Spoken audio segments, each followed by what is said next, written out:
Hola a todos, ¿cómo están? Bienvenidos a la cuarta clase del seminario Repensar los feminismos desde los márgenes, aborto, masculinidades y disidencias corporales y sexuales. En esta ocasión vamos a abordar la unidad relacionada con el tema de las masculinidades, que es un tópico muy trabajado y que está en discusión en el campo de los estudios feministas y de género. Tengamos en cuenta además que es un núcleo temático bastante polémico y que merece por lo menos un par de clases abordarlo. No obstante, trataremos de ser breves y de abrir un campo de discusión lo suficientemente nutritivo y que esté acorde a los debates actuales, preguntas y emergentes necesarios, sobre todo porque en las políticas públicas de un tiempo hasta acá, desde la instalación de una agenda de género feminista, no solo en los medios de comunicación, sino también en el Estado, tanto en el Ejecutivo como en el Legislativo, incluso en el Judicial, las masculinidades ha sido un emergente que quizás requiera de mucho más debate, pero que su discusión está en boga y creemos en este seminario que es clave poder repensar algunas líneas de discusión, trayectorias emergentes y derivas de ciertas conceptualizaciones. Los Men Studies o estudios de las masculinidades son resultado de los estudios de género. Es decir, el campo que habilita estas líneas de trabajo provienen, por supuesto, de los estudios de género y de los feminismos. En América Latina se los nombró como los estudios de los varones y las masculinidades, estudios de género de los hombres o estudios de las masculinidades. Es importante aclarar acá que hay una clara diferenciación entre los estudios sobre masculinidades y estudios de las masculinidades o desde las masculinidades. Tengamos en cuenta que el hombre o el sujeto varón, en tanto representante, en tanto signo, representamen de la historia, siempre ha sido objeto de estudio en todas las ciencias. En ese sentido, un concepto clave es el de androcentrismo. El androcentrismo es esa perspectiva en la que centra la producción del conocimiento y los andamiajes que constituyen la epistemología desde la perspectiva, por supuesto, de los varones, y el sujeto privilegiado de eso siempre han sido los varones. En ese marco, por supuesto que las masculinidades han sido como un asunto epistemológico y conceptual para abordar desde los distintos campos del saber. Que distinto es pensarlo como una reflexión en el marco de una perspectiva mucho más global, integral y general, que tenga algunas discusiones constitutivas, por supuesto, del campo, y desde ahí pensar la promoción, discusión y configuración de los saberes. Algunos autores sitúan los estudios desde las masculinidades o los estudios sobre varones y masculinidades a mediados del siglo XX y otros alrededor de la década de los 80.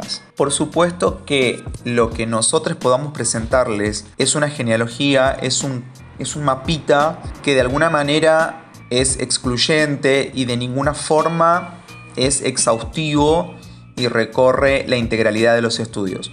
Si pudiéramos empezar algunas discusiones, diríamos que, por ejemplo, el antropólogo Gilmore indicaría que la masculinidad es una forma aceptada de ser varón adulto en una sociedad concreta. Y no es casual que hable de la adultez, porque para ser varón, una de las cuestiones más generales en cuanto a la literatura de las ciencias sociales con relación a estas discusiones es que se es varón cuando no se es mujer, cuando no se es niñe y cuando no se es homosexual. Ya hay 3 puntos de diferenciación con relación a esto. Por su parte, George Moss diría que masculinidades o la masculinidad aluden a distintas formas en las que los hombres confirman lo que piensan de su virilidad. Por otro lado, Jesús Rosado diría que la masculinidad es un modelo de referencia social que define lo que un hombre debe ser y lo separa de lo que no debe ser, que tiene que ver además con esto que indicaba antes, ¿no? De no ser homosexual, no ser niño y ser adulto. Y por supuesto no ser mujer. Se basa en un conjunto de creencias, costumbres y prácticas que proceden de la instauración del sistema patriarcal. Retomando otra vez a David Gilmour, que justamente él no es un exponente de los estudios estudios desde las masculinidades, de las masculinidades, sino que es un investigador que trabajó sobre masculinidades, pero nos ayuda a pensar justamente cómo la masculinidad, por lo menos la dominante, ya hablaremos de un concepto clave que es el de masculinidad hegemónica, pero él va a expresar que la masculinidad se constituye en el modelo de las 3 P. Estas P aluden a preñar, proveer y proteger. Son esos mandatos socioculturales e históricos que los varones tienen con relación a lograr un estatuto de la masculinidad. Podríamos decir que la masculinidad es una posición social que tiene privilegios y que se gana mediante pasajes rituales. El tema es que esos privilegios siempre pueden perderse. Ya volveremos con esto. Pero pensemos, ¿por qué David Gilmour hablaría de preñar? Piensen en el insulto que un varón puede recibir para ser desprestigiado.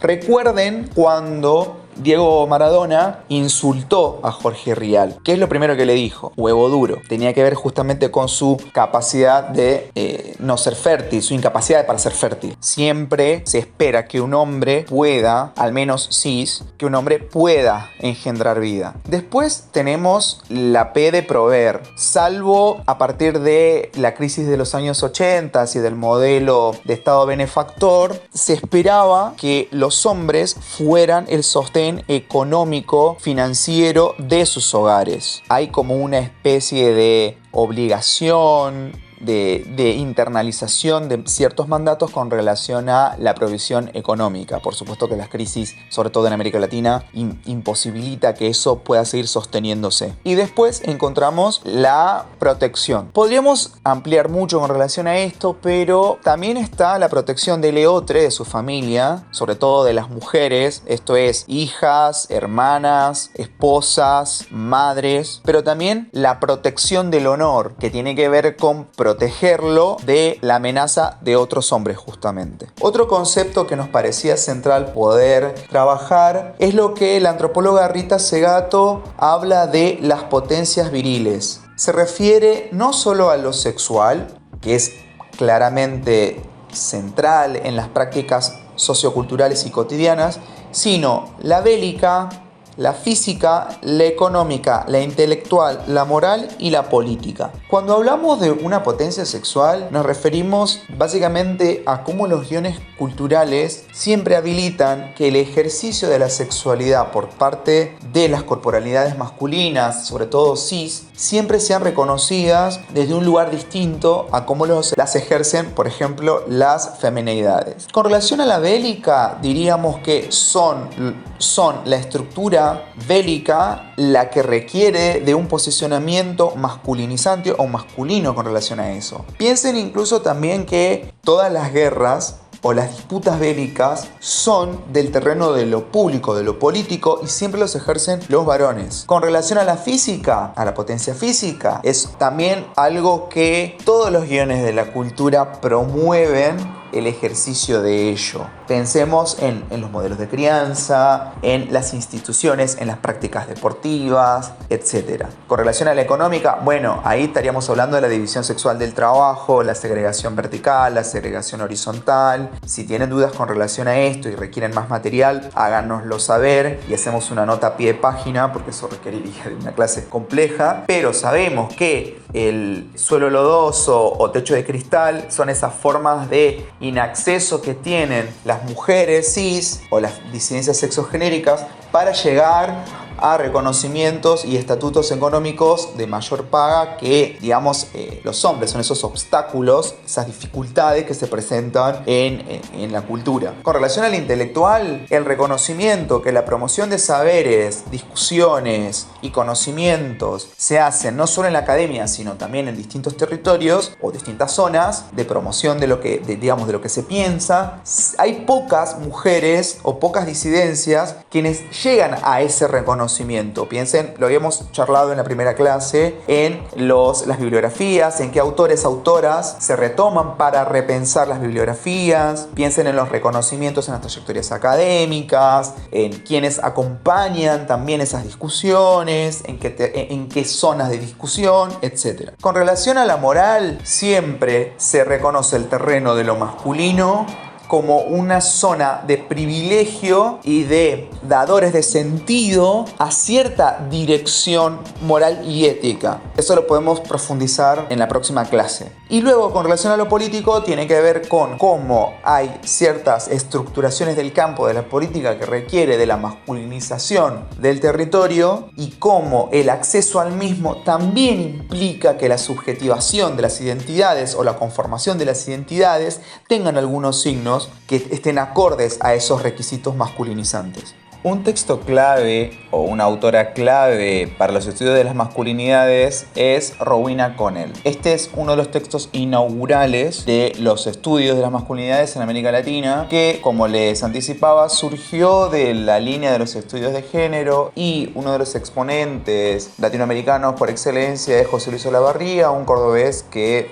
migró a Chile y desde ahí empezó a producir con un conjunto de investigadores sus debates y aportes con relación a estos temas, pero como en una entrevista me comentaba, fueron las mujeres, sus compañeras erótico-afectivas o compañeras de militancia, las que les pedían, les solicitaban a estos investigadores que empiecen a pensarse como sujetos clave en el dispositivo sexogenérico y en la distribución del poder en clave genérica. El concepto de masculinidad siempre es relacional, siempre es en función de lo que no se es. Es decir, existe solo en contraste con la femineidad. Rowena Connell, que antes era Robert Connell, explica que una cultura que no trata a las mujeres y varones como portadores de tipos de carácter polarizados, por lo menos en principio, no tiene un concepto de masculinidad en el sentido de la cultura moderna europea o americana, o podríamos pensar también occidentalizada, que lo que refuerza siempre es el binarismo, esta constitución de desigualdad, esta constitución polar en base a una jerarquía desigual, que es lo que vimos en la primera clase. Por otro lado, Connell, en su texto clásico, La Organización Social de las Masculinidades, indica 4 enfoques epistemológicos a partir de los cuales pensó la masculinidad. Las primeras definiciones son las esencialistas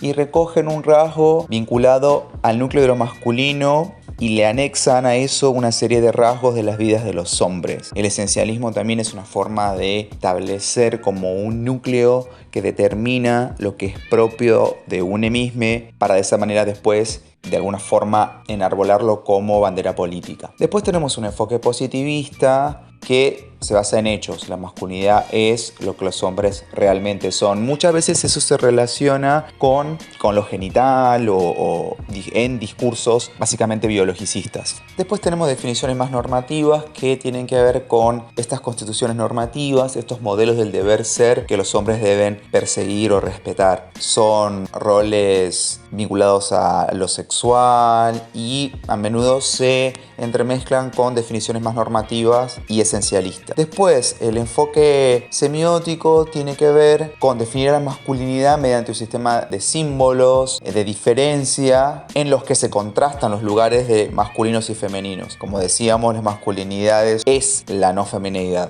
Para Connell, el género es una forma de ordenamiento de la práctica social. Desde su perspectiva estructuralista y sociológica, la vida cotidiana está organizada en torno a un escenario reproductivo definido por estructuras corporales y por estructuras del sistema capitalista y racial, que en definitiva es lo que determinan los procesos de reproducción de la humanidad. Este escenario incluye el despertar sexual, las relaciones sexuales, el parto, las crianzas, el cuidado de las niñeces, las diferencias y las similitudes corporales y sexuales. Pensemos que en los años 80, cuando Connell empezó a reflexionar con relación a esto, estaba empezando a permeabilizar en la teoría social las nociones vinculadas a la interseccionalidad que la vimos en la primera clase. Lo digo porque para Connell el género, en tanto dispositivo y forma de estructuración de la práctica social en general, está involucrado o intersecta con otras estructuras sociales. Parte desde esa perspectiva Connell. Es decir, decir, el género interactúa con la clase, con la raza, y las masculinidades de hombres blancos se construyen no solo respecto a mujeres blancas, sino también en relación con lo que no son los hombres negros. Por esto es clave pensar que es necesario el reconocimiento de múltiples masculinidades, negro y blanco, clase trabajadora, clase media, y podríamos agregar homosexuales, bisexuales, pansexuales, adultos, más jóvenes, etc. Habíamos dicho que un concepto clave para pensar los estudios de masculinidad es el concepto de masculinidad hegemónica, que lo que hace Connell es retomar el concepto de hegemonía del pensador Antonio Gramsci.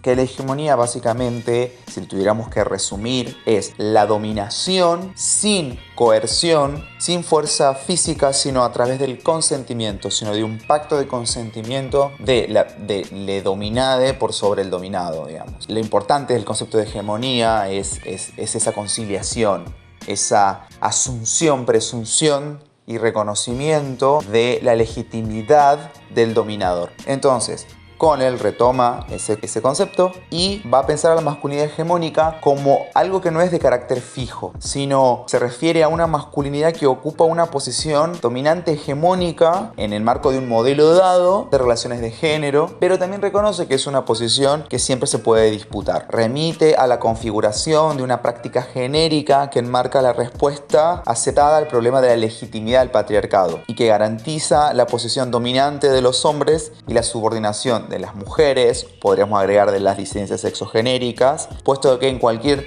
tiempo dado se exalta culturalmente una forma de masculinidad en lugar de otras. Es decir, que el concepto de masculinidad hegemónica no solamente se refiere a la dominación de hombres para el universo de lo femenino, sino la subordinación de otros modos de ser varón. Para comprender el concepto de masculinidad hegemónica, Connell habla de 4 dimensiones. Cuando se refiere a la hegemonía, es lo que ya veníamos indicando, que básicamente es una manera de considerar una forma de masculinidad como un comportamiento sociohistórico valorado por sobre otros modos de ser varón y tiene la singularidad de ser históricamente móvil. La subordinación remite a relaciones de género específicas de dominación y subordinación entre grupos de hombres. Es esa dominación de los hombres heterosexuales y la subordinación de los hombres homosexuales. Pero también podríamos pensar como las masculinidades de los márgenes, otras formas de habitar la virilidad, por ejemplo, hombres sensibles que se conectan con la emocionalidad desde otro lugar, y eso ya es leído desde este modelo como signos de debilidad. La tercera dimensión del concepto de masculinidad hegemónica es la complicidad y tiene que ver con alianzas entre estos hombres para perpetuar la subordinación de las mujeres a las feminidades. Y el cuarto aspecto es la marginación, que es esta dimensión que se cruzan con los aspectos de clase, raza, podemos pensar edad, territorio y otras dimensiones constitutivas de lo identitario y también de la escena y de la estructura social, y que implica la exclusión de otros grupos subordinados en este proceso hegemónico.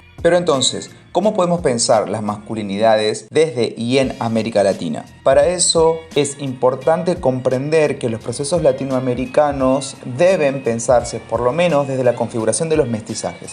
Rita Segato indica que el mestizo, la persona mestiza, es esa especie de hibridación, de conformación de dos elementos diferentes y que dan algo nuevo. En esa conformación de los mestizajes, la tensión está dada por la idealización de querer ser el blanco europeo y el rechazo de las raíces originarias, tanto indígenas como negras. Rita decía entonces, en la mayoría de sus textos o conferencias, que el mestizo en su conformación odia ser mestizo. En su herencia, el mestizo está constituido por el complejo de honor y vergüenza, heredado del Mediterráneo, cuya estructuración en las formaciones culturales tiene que ver con lo siguiente. El complejo de honor y vergüenza remite a el honor, ya algo indicamos, que los hombres deben resguardar porque siempre está en constante amenaza de pérdida por parte de otros hombres. Cuando pensemos que el honor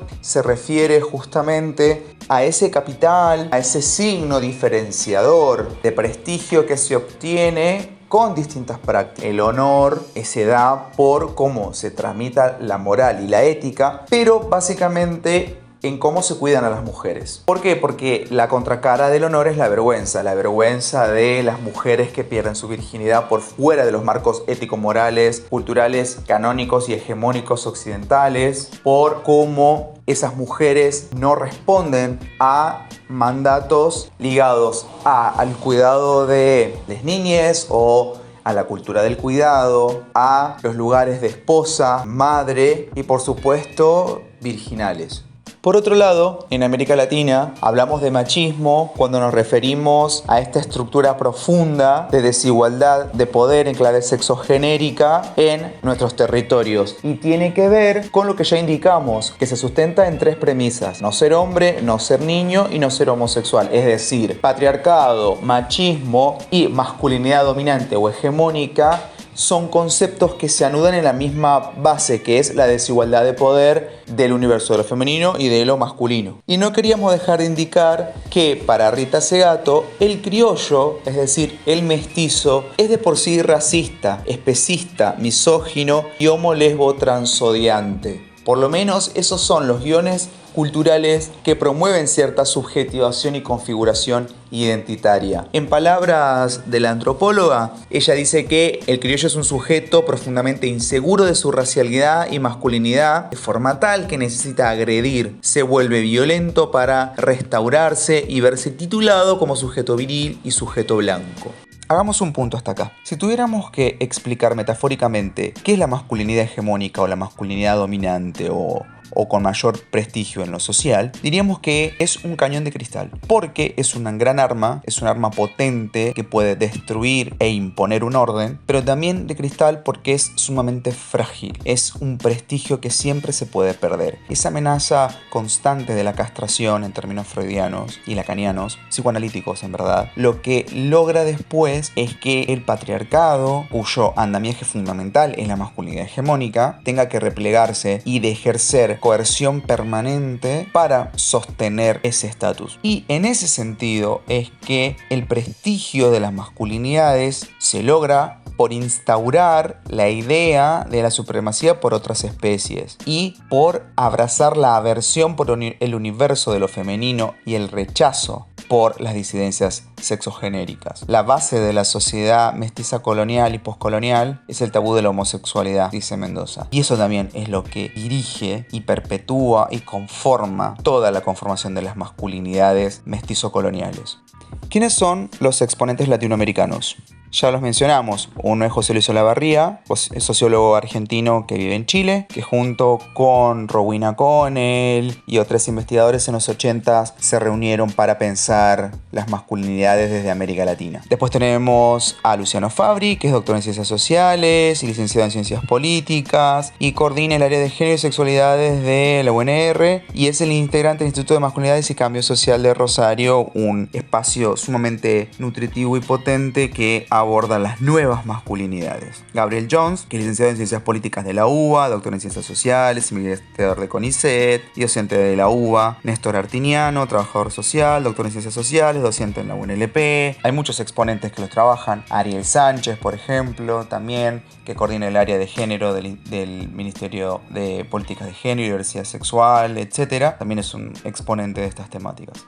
Ahora pasemos a un punto que es central para esta clase. Los estudiosos del campo de las nuevas masculinidades recogen de alguna manera los aportes del feminismo, pero a ciertos sectores del feminismo hacen unas críticas, estos estudiosos de las masculinidades. Y van a decir que hay cuestiones para tener en cuenta, por ejemplo, los usos y abusos del término y del concepto de masculinidad hegemónica. Ellos expresan, sobre todo Jones y Matías de Stefano, por ejemplo, ambos de la UBA, que últimamente se está utilizando el concepto de masculinidad hegemónica como una homologación de una masculinidad tóxica, es decir, como el machismo en su versión tóxica. Hay como un concepto popular de la posición masculina en el orden genérico. Ellos en muchas conferencias expresan que la pluralización de conceptos, como los que, es decir, que se masificaron de cara a esta agenda de género que se masificó desde el Ni Una Menos, es decir, desde el 2015 hasta la actualidad. Esa fue una estrategia política para correr la relación género, sexualidad y sexo de las esencias y destinos pero que también eso limita posibilidades analíticas para pensar cómo se construyen diferencias y desigualdades. El concepto de masculinidad hegemónica ha permitido alejarse de la teoría de los roles sexuales y entender más que una forma de ser un conjunto de rasgos.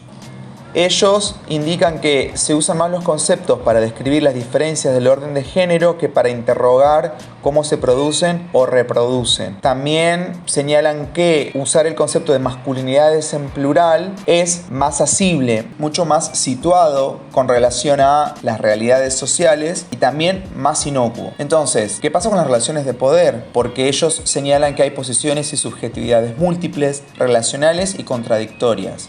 Es decir, se puede ser hegemónico en ciertas posiciones y no en otras. Esto lo señalaban porque, por ejemplo, un varón cis heterosexual puede ser hegemónico con disidencias sexuales, genéricos sexuales y con mujeres cis, pero en sus roles de trabajo no, porque siempre está esa configuración que veíamos de subordinación, etcétera, de la complejidad del concepto de masculinidad hegemónica. También señalan que desde la teoría de género o desde ciertos feminismos hay un uso deshumanizante de los sujetos y que se les otorga poderes a los varones cis heterosexuales desde una mirada crítica. Para ellos, bajo esta idea, digamos, monolítica, nunca hay fisuras, miedo y vulnerabilidades por parte de los varones, lo que tiene como resultado una caricatura estereotípica de la masculinidad. Estos usos y abusos del concepto de masculinidad hegemónica por ciertos sectores del feminismo tendrían como consecuencia la promoción de condiciones y habilitaciones de discursos belicistas y punitivistas desde una enunciación que para ellos sería como si fuéramos adalides de la moral contrahegemónica. Y en ese sentido quiero hacer como una nota a pie de página. Para Rita Segato, por ejemplo, ella sostiene que el origen de todos nuestros males es la configuración de las masculinidades. Podríamos decir de la masculinidad hegemónica, del dispositivo de la masculinidad hegemónica. Y sostiene que la primer víctima del patriarcado son los hombres. En lo personal no estoy de acuerdo con eso. En todo caso, quienes sí cumplen un rol constitutivo en la conformación, consolidación y condensación de las lógicas, estructuras y andamiajes sociohistórico-culturales de la constitución del patriarcado, los hombres cis tienen un rol protagónico, sí,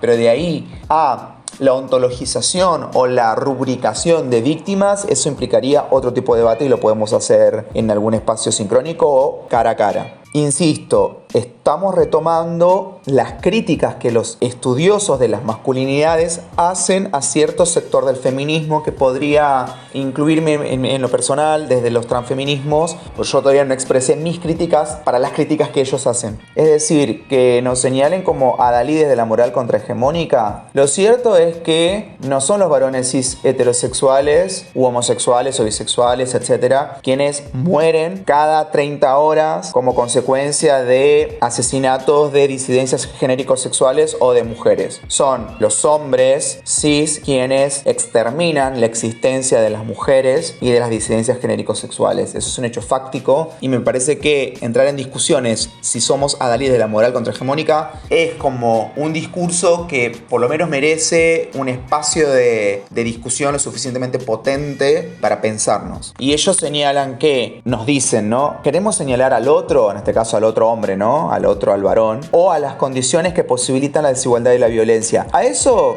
en lo personal, yo tengo para contestar que todo el tiempo señalamos las condiciones que habilitan, posibilitan, condensan y configuran la desigualdad y la violencia. No es que señalamos al otro en particular, yo recojo ese guante igual, insisto, No es que señalamos al otro en singular, al otro, al varón. Todo el tiempo indicamos las condiciones de desigualdad y violencia que potencian ciertos dispositivos. Lo que es cierto es que tampoco podemos dejar de reconocer que son los hombres y los varones cis hegemónicos, blancos, heterosexuales, céntricos, etc., quienes tienen privilegios en la escena social, siempre lo tuvieron y eso es histórico y siempre señalamos esas cuestiones. Después se preguntan, ¿usamos el concepto de masculinidad para disciplinar y castigar o para interrogar cómo se construye un orden social y las formas para pensar cómo transformar las relaciones de género? Recojo el guante otra vez y respondo. Siempre indicamos cómo se configura y construyen ciertos órdenes genéricos sexuales racializados, de clase, de edad, etc. y cómo transforman esas relaciones de género. Disciplinar y castigar, por lo menos desde una perspectiva transfeminista, jamás lo hicimos. Son los varones quienes todo el tiempo nos disciplinan, nos aleccionan y nos exterminan desde las violaciones, los abusos, incluso los femicidios. Estos investigadores proponen pensar a la masculinidad hegemónica entonces como un dispositivo de poder, como un conjunto de prácticas y discursos a través de los cuales ciertos sujetos asignados varones al nacer serán socialmente producidos como tales. Por lo tanto, produce subordinaciones. Creo que es una mirada mucho más compleja o un anclaje complejo de la lectura del concepto de masculinidad hegemónica que expresa Cohen. También proponen un concepto clave que es el de incomodidad productiva y lo retoman de Joaquín Azpiazu Carballo, un investigador español, que señala que la idea de que se trabaja mejor en espacios tranquilos e incómodos es equivocada, sobre todo porque apela a una condescendencia de privilegios. Si bien es necesario un mínimo de tranquilidad para empezar, es necesario romper esa tranquilidad. La intranquilidad es productiva siempre que permita reconocer privilegios y accionar con relación a ello. Aclaremos que el concepto de incomodidad productiva no es que lo conceptualizó de cero, sino que retoma de la perspectiva filosófica más clásica. También señala el investigador que es necesario pensar en una pedagogía de la incomodidad, del shock, del malestar, porque eso implica buscar lugares que puedan generar cambios y cuya capacidad no se agote en pocas formas aprendidas en la memoria. Lleva siempre a preguntarnos y a generar nuevos interrogantes, y esa intranquilidad en dónde se debería evitar: en lo erótico, en las prácticas cotidianas, en los modos de devenirse sujetos, en los mandatos de virilidad, etc. La incomodidad productiva, en términos de Azpiazu, sería un proceso que promueve la apertura de espacios en los que se pueda hablar, proponer, pensarse con tranquilidad y calma, pero de los cuales no se saldrá nunca cómodos ni tranquilos, sino con más preguntas, incertidumbres e inseguridades que al principio, y sin carta blanca para permanecer inmóviles por no saber qué hacer. ¿Y qué pasa entonces con el Estado y los estudios de las masculinidades? Por supuesto, en el marco de las políticas públicas, si tenemos en cuenta el ejercicio de la violencia por razones de género y que las sujetas víctimas directas de ello son las mujeres y las corporalidades feminizadas, es cierto que siempre se está trabajando últimamente con varones que han ejercido violencia, ¿no? Y digo varones que han ejercido violencia y no violentos porque de alguna manera no es mi intención cristalizar a la trayectoria vital de un sujete a partir de ciertas prácticas y conductas que no lo definen permanentemente. Lo podemos charlar después. Pero bueno, hay muchos espacios, no sé, pienso en La Plata de cara a 15 años atrás, 10 años atrás, el grupo de varones antipatriarcales que tenían por lo menos hasta antes de la pandemia encuentros como los encuentros nacionales de mujeres para repensarse en esas lógicas de consolidación de las identidades masculinas.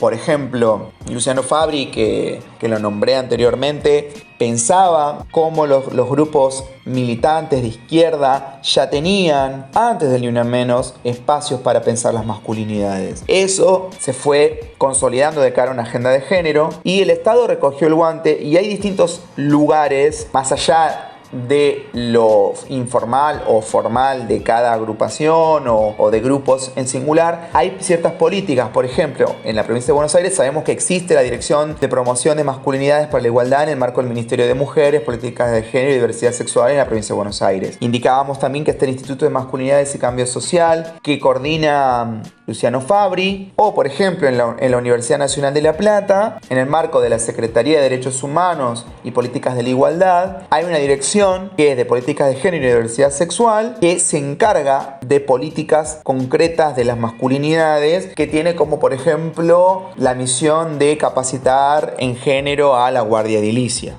Ya estamos finalizando la clase, espero que no haya sido tan densa, y si lo fue, pido disculpas. Pero entonces, para cerrar, ¿cuáles serían los significantes, esos elementos simbólicos, esos repertorios culturales que dan un sostén ontológico, es decir, un sostén de ser, de habitar una identidad a los procesos identificatorios de los sujetos cis heteromasculinos. ¿Desde qué signos, sentidos, elementos de la cultura se puede un varón devenir varón sin que eso represente una configuración de privilegio? Esa es una pregunta que me hago y que estaría bueno que la podamos debatir en algún momento. Otra que también pienso ¿es posible pensar diferencias identitarias entre lo femenino y lo masculino sin caer en formas, lógicas, inscripciones y simbolizaciones jerárquicas en la Constitución?